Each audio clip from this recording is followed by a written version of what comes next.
Kesadaran akan kesehatan dan gaya hidup sehat membuat banyak orang beralih ke produk bahan makanan organik, yakni bahan makanan yang dibudidayakan tanpa penggunaan bahan kimia, termasuk penggunaan pupuk kimia dan pestisida.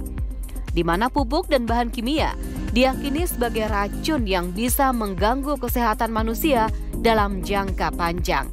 Lantas, bagaimana ulasan dokter spesialis gizi klinik tentang bahan makanan organik? Yuk kita simak ulasan Dr. Putri Sakti, spesialis gizi klinik. Nasi merupakan salah satu karbohidrat yang menjadi favorit orang Indonesia. Sering dengar kan kalau tanpa makan nasi rasanya nggak kenyang gitu ya. Tapi pertanyaannya adalah beras manakah yang lebih sehat? Beras organik atau non-organik? Kali ini saya di Hidup Sehat Plus akan membahas jenis beras manakah yang lebih sehat untuk tubuh kita dan bagaimana cara agar kita bisa mengolah dan juga mengonsumsi beras yang lebih tepat untuk kesehatan kita jangka panjang.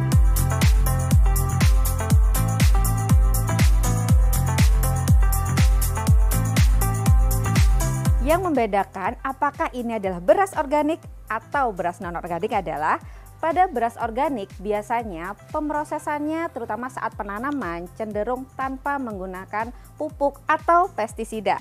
Selain itu pada beras organik biasanya sudah diatur untuk kondisi tanah dan juga pengairannya sehingga tumbuhnya akan lebih sehat dan kandungan vitamin mineralnya akan lebih terjaga dengan optimal. Selain itu, walaupun orang Indonesia cenderung suka yang warnanya semakin putih bersih, ternyata pada beras organik perbedaannya adalah dia cenderung lebih alami. Kalau kita perhatikan, bulir-bulir berasnya cenderung lebih keruh dibandingkan beras non-organik yang biasanya pada beberapa merek ditambahkan pemutih agar tampak lebih bersih dan juga jernih. Saat ini, bahan makanan organik menjadi salah satu pilihan untuk dikonsumsi. Salah satunya adalah beras. Meskipun sudah populer, namun bagaimana ya kandungan gizi dari beras organik? Dan adakah perbedaannya dengan beras non-organik? Perbedaan kandungan nutrisi pada beras organik dibandingkan non-organik dari segi kalori keduanya sama, yaitu per 100 gram nasi sebetulnya kalorinya sekitar 175 kalori. Dan untuk kandungan protein maupun karbohidratnya juga tidak berbeda jauh. Untuk protein keduanya kandungannya per 100 gramnya adalah 4 gram. Nah, yang berbeda adalah kandungan di mikronutriennya seperti vitamin mineral. Untuk jenisnya sama, yang membedakan adalah kandungannya pada beras yang organik biasanya vitamin mineralnya cenderung sedikit lebih tinggi. Dan sebaliknya untuk serat keduanya tidak berbeda jauh. Beras organik didapat melalui proses penanaman pada lahan yang ramah lingkungan dan juga tanpa menggunakan pestisida sehingga dianggap memiliki beragam manfaat bagi kesehatan. Lantas apa saja ya manfaat dari beras organik bagi kesehatan? Pengolahan pada beras organik yang lebih minimal membuat beras ini memiliki manfaat kesehatan yang lebih besar dibandingkan beras non-organik, yaitu salah satunya adalah karena kandungan kimiawinya yang rendah, otomatis membuat kita terhindar dari berbagai zat-zat kimia yang bisa memicu terjadinya kanker, penyakit-penyakit seperti mengganggu imunitas tubuh sehingga kesehatan kita akan jauh lebih optimal. Selain itu, pada organik karena kandungannya lebih baik, otomatis untuk penyerapan dan juga untuk nutrisi untuk tubuh kita akan lebih baik dibandingkan pada beras non-organik. Beras merupakan salah satu makanan pokok di berbagai negara, terutama di Asia Tenggara. Itulah mengapa ada anggapan belum makan kalau belum makan nasi.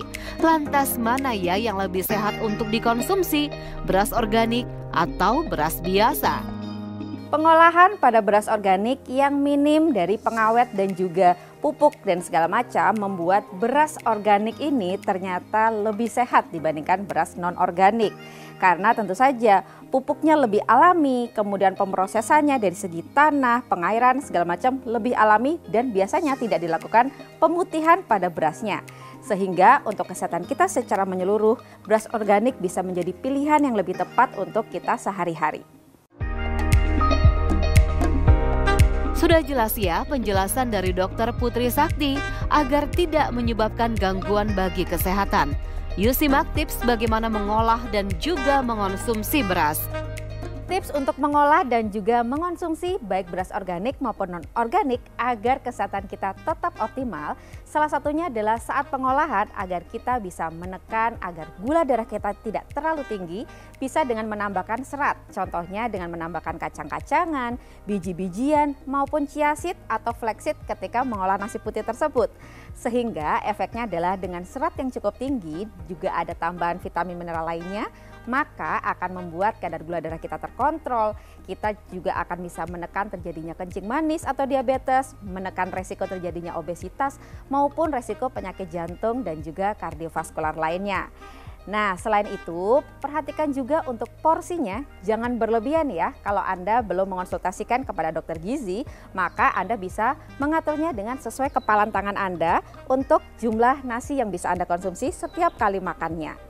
Selain itu, Anda juga bisa memvariasikan jenis beras organik atau non-organik Anda dengan jenis yang tipikalnya lebih sehat.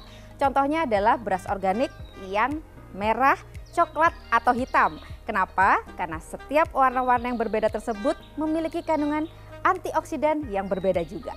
Tips lainnya agar kadar gula darah Anda terkontrol, maka sebaiknya saat Anda mengonsumsi nasi organik maupun non-organik adalah sajikan dalam kondisi dingin. Karena pada saat kondisi dingin maka indeks glikemiknya akan cenderung lebih rendah sehingga membuat kontrol gula darah kita akan lebih baik lagi. Saya Dr. Putri Sakti Dwi Permanasari, spesialis gizi klinik, ahli ilmu faal olahraga klinis untuk hidup sehat plus.